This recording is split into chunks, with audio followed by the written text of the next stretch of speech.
আমাদের সমাজে বাচ্চা যখন হয়, একদিনের বাচ্চার চেহারা দেখে অনেকে বলে বাবার মতো হইছে, অনেকে বলে যে মার মতো হইছে, অনেকে বলে যে দাদার মতো হইছে, অনেকে বলে নানার গোষ্ঠীর মতো হইছে। আপনাদের এলাকায় যদি বলে থাকে আপনারা একটু আওয়াজ দিবেন, বলে কি বলে না? বাচ্চার চেহারা দেখে যার মতো লাগে সে তার কথাই বলে। নাকটা তার বাপের মতো হইছে, চোখগুলা কেমন জানি নানার গোষ্ঠীর মতো হইছে, তার হাসিটা কেমন জানি তার মরা দাদার বাস্তব চেহারা নিয়ে আসছে। এবার বাচ্চাটা যখন বড় হয় দেখা যায় সে দাদার মতো হয় নাই, নানার মতো হয় নাই, মার মতো হয় নাই, সে তার মতো। একটু জোরে বলেন না রে ভাই। আমাদের কাছে মতো মনে হয়, বাস্তবতা যখন সামনে আসে মতো তখন মতর মতো লাগে না। কিন্তু আপনার আমার নবী রাহমাতুল লিল আলামিন নবী শাফিউল মুজনাবিন নবীকে রব্বুল আলামিন যখন দরার মধ্যে আম্মা জান আমেনার মাধ্যম দিয়ে মক্কা নগরের মধ্যে পাঠালেন, নবীর চেহারা মুবারক যারাই দেখেছে সবাই বলতে বাধ্য হয়েছে এত সুন্দর চেহারা আমার জীবনে আর কখনো কারোর মধ্যে দেখি নাই। সুবহানাল্লাহ।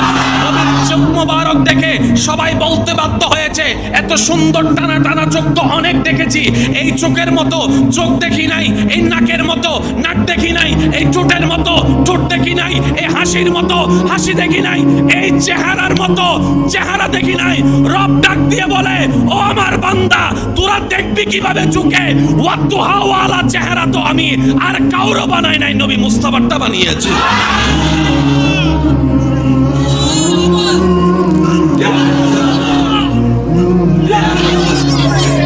সেই নবীর উম্মতেরা ঈমানি জজবা দিয়ে একবার বলেন সুবহানাল্লাহ। আরো জোরে জোরে জোরে বলেন সুবহানাল্লাহ। দুনিয়াতে যখন আসছেন কথা তো ফুটে নাই, চেহারায় না আসছে। দুনিয়াতে যখন আসছে চলা তো হয় নাই, তখন চোখে না দেখা যাচ্ছে। চোখের সৌন্দর্যের বর্ণনা শুনে নিল বিশ্ববাসী, চেহারার সৌন্দর্যের বর্ণনা শুনে নিল বিশ্ববাসী, হাসি মুবারকের সৌন্দর্যের বর্ণনা দেখে নিল বিশ্ববাসী। যখন আপনার আমার নবী আল্লাহর হুকুমে আস্তে আস্তে বড় হওয়া শুরু করলেন, আস্তে আস্তে বড় হওয়া শুরু করলেন। সুবহানাল্লাহ। কি সৌভাগ্য আমাদের, আল্লাহর কেমন দয়া আমাদের প্রতি, কেমন দয়াল নবীর উম্মত হিসাবে আপনার আমার নামকে আল্লাহ লিপিবদ্ধ করেছেন। সেই নবী আস্তে আস্তে বড় হচ্ছে, হাঁটা শুরু, বড় হচ্ছে, মিশা শুরু, চলা শুরু, বলা শুরু। জগৎ বলে খারাপের লাগে চললে খারাপ হয়, ভালোর লগে চললে ভালো হয়, সৎসঙ্গে স্বর্গবাস, অসৎসঙ্গে সর্বনাশ।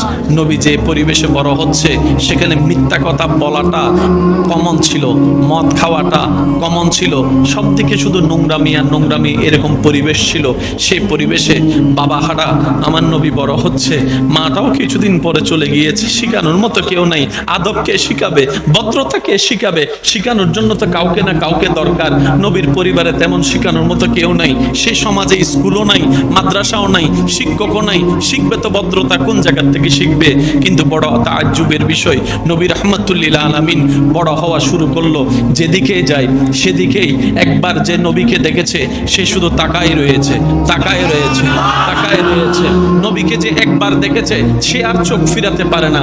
এত সুন্দর চেহারা কেমনে হয় মানুষ? এত সুন্দর কেমনে হয়? এত সুন্দর কেমনে হয়? একটু কাছে গিয়ে যখন নবীর সাথে কথা বলা শুরু করলো, নবীর আওয়াজটা যখন কানের মধ্যে আসছে, শুননেওয়ালা বলে এত সুন্দর আওয়াজ তো কারোটা শুনি নাই, এত সুন্দর আওয়াজ তো কারোটা শুনি নাই। এবার সেই নবীর সাথে যখন কথা বলা শুরু করলো, নবীর কথা শুনে বলে যে এত সুন্দর শব্দ চয়ন তো কারো থেকে দেখি নাই, এত সুন্দর করে শ্রদ্ধা দিয়ে কথা বলা কারো তো দেখি নাই। এবার সেই পরিবেশে নবীর বড় হওয়াটা এমন ভাবে বড় হওয়া হয়েছে, কাফেররা পর্যন্ত বলতে বাধ্য হয়েছে সবাই মিথ্যা কথা বলতে পারে, আব্দুল্লাহর ছেলে মিথ্যা বলতে পারে না। সবাই বাটপারি করতে পারে, আব্দুল্লাহর ছেলে বাটপারি করতে পারে না। নবীর চোখের প্রশংসা, চেহারার প্রশংসা করতে করতে এখন গিয়ে বলে সবার মধ্যে যদি কমতি থাকে আব্দুল্লাহর সন্তান মুহাম্মদের মধ্যে কোনো কমতি নাই। বলে এতদিন ছিল চেহারার প্রশংসা, এখন বের হয়েছে কথার প্রশংসা। সুবহানাল্লাহ বলি বলি বলি। এখন বের হচ্ছে নবীর হাসির প্রশংসা, এখন বের হচ্ছে নবীর শব্দের প্রশংসা, এখন ব্যবহার হচ্ছে, প্রকাশ হচ্ছে নবীর আচরণের প্রশংসা। আরো কিছুদিন যেতে না যেতে যখন নবী আরো বড় হলেন, নবীর উম্মত যারা আছেন তারা বলেন সুবহানাল্লাহ। সামনে ডানে বামে সবাই একই আওয়াজে বলেন সুবহানাল্লাহ। কারণ আপনারা যতবার সুবহানাল্লাহ বলবেন শয়তানের গালে ততটা জুতার বাড়ি। এবার মন খুলি একবার হই বলো সবাই, আর একখানা জোর হস হয়, আর যে দুর্বলিয়ম আছে একবারে বলিয়ম দিয়ে হস হয়। এদিকে আরেকটা মাহফিল হচ্ছে না, আমাদের মাইকের আওয়াজ ওনার ডিস্টার্ব হচ্ছে না তো? আমি মাইকওয়ালা ভাইকে বলবো আমাদের কারণে যেন কারো ডিস্টার্ব না হয়, কারণ ইসলাম মায়ার ধর্ম, ইসলাম ভালোবাসার ধর্ম। ইসলাম বলে নিজে না খেয়ে মানুষকে খাওয়া। যদি প্রয়োজন হয় দরকার হলে 2টা মাইক কমাই দেন, কথা বলে না কেন? দরকার হলে 2টা মাইক ঘুরাই দেন, তারপরও কারো যেন ডিস্টার্বের কারণ না হয়, অশান্তির কারণ না হয়। এটার নামেই হচ্ছে ইসলাম। কথা বলেন ঠিক কিনা? আমরা চাই না আমাদের কারো কোনো কষ্ট কিংবা ক্ষতি হোক। একবার বলি আলহামদুলিল্লাহ। আপনার আমার নবী আরো বড় হওয়া শুরু করছে। কিশোর বয়স, চাচার সাথে গেছে। একটু জোরে বলেন না। যাইতে যাইতে যাইতে যাইতে যাইতে এমন একটা গাছের নিচে বসছে যেখানে একজন রাহেব, একজন পাদ্রী এসে দূর থেকে নবীর সে বসাটা দেখে আশেপাশে এসে মানুষকে জিজ্ঞেস করছে উনি কে? হাজার হাজার মানুষ পড়ে আছে, আপনি সবাই বাদ দিয়ে উনি কে জিজ্ঞেস করলেন কেন? ওই এই কারণ তোমরা বুঝবা না। আজকে আমি এখানে ডিউটি করছি অনেক বছর, আমাদের কিতাবে লেখা আছে এই গাছের নিচে যে বসবে সে সাধারণ কেউ হবে না, সাধারণ কেউ হবে না, আল্লাহর হাবিব হবে, শেষ নবী হবে, রাহমাতুল লিল আলামিন। উনি কে? পরিচয় দেন। ওনার নাম মুহাম্মদ। হয় নাই? ঠিক আছে, কিতাবের সাথে মিলছে। ওনার আব্বার নাম কি? আব্দুল্লাহ। ঠিক আছে। বাড়ি কই? মক্কা। বংশ কি? কুরাইশ। এবার সে রাহেব নবীর সে চাচাকে জানালে আপনি একটু ওনাকে সাবধানে রাখেন, হিংসুকরা পাইলে ওনার ক্ষতি করতে চাইবে। শেষ নবী যে চলে আসছে এটা যদি বুঝে ফেলে অনেকের ফেট কামড়ানো শুরু হবে, নিজের ধর্মের অবস্থা 12টা বেজে যাবে চিন্তা করে হিংসায় এই নবীর ক্ষতি করতে পারে। নবী মুস্কি মুস্কি হাসতে লাগলেন। আমাদের সমাজে বাবার ছায়া মাথার উপর থেকে উঠে গেলে দুনিয়ায় চলা বড় কষ্টের হয়ে যায়। বাপটা মারা গেলে চোখটা বন্ধ করলে চাচা, জ্যাঠা, কাকা, মামা, আশেপাশের মানুষগুলো অত্যাচার করতে শুরু করে।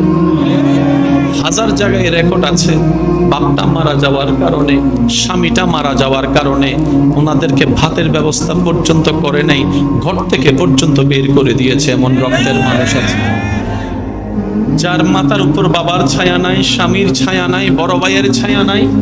আমাদের সমাজ কেমন জানি তাদেরকে গ্রহণ করতে চাই না, বুক ফেটে যায় শুনলে। আমি জানি না বিষয়টা আপনারা কিভাবে দেখেন। অনেক মেয়ের বিয়ে হচ্ছে না শুধু একটা কারণ, তার বাবাটা মারা গেছে, তার বাবাটা দুনিয়াতে নাই, এই কারণে বলে বিয়ে হচ্ছে না। আমার জানার প্রশ্ন, আমার বোনটা কি বাবাকে হত্যা করেছে? না। আল্লাহর সম্পদ আল্লাহ যখন মন চায় তখন দিবে, তখন যখন মন চায় তখন নিয়ে যাবে। মেয়ের বাবার মৃত্যুতে তো মেয়ের কোনো হাত নাই, তাহলে বাবা না থাকার কারণে মেয়েকে বিবাহ দিবেন না কেন, করবেন না কেন, ছেলের জন্য বউ বানায় আনবেন না কেন? বলে যে অভিভাবক নাই। শুনে রাখুন, জেনে রাখুন, মনে রাখুন, যার দুনিয়াতে বাবার মতো অভিভাবক থাকে না, যার দুনিয়াতে স্বামীর মতো অভিভাবক থাকে না, যার দুনিয়াতে বড় ভাইয়ের মতো অভিভাবক থাকে না, যার দুনিয়াতে চাচার মতো অভিভাবক থাকে না, যার দুনিয়াতে অভিভাবকের ছায়া থাকে না, রব্বুল আলামিন বলে ওই বান্দার অভিভাবক আমি স্বয়ং নিজেই রব্বুল আলামিন হয়ে গেলাম। সেজন্য এই সমস্ত মানুষদেরকে কাছে টানার চেষ্টা করবেন। যার দুনিয়াতে অভিভাবক নাই, আপনি বলবেন যে আমি আছি তোর সাথে, আল্লাহ পাক দেখবেন যে আপনাকে রহমত দিয়ে ভরপুর করে দিবে, আপনি কল্পনাও করতে পারবেন না। সুবহানাল্লাহ। ইমানদার ভাইরা আওয়াজ দিয়ে বলেন, আল্লাহ চাইলে পারে কি পারে না? আল্লাহ চাইলে দিতে পারে কি পারে না? পাথর থেকেও ফুল আমার রব্বুল আলামিন ফুটাতে চাইলে পারে কি পারে না?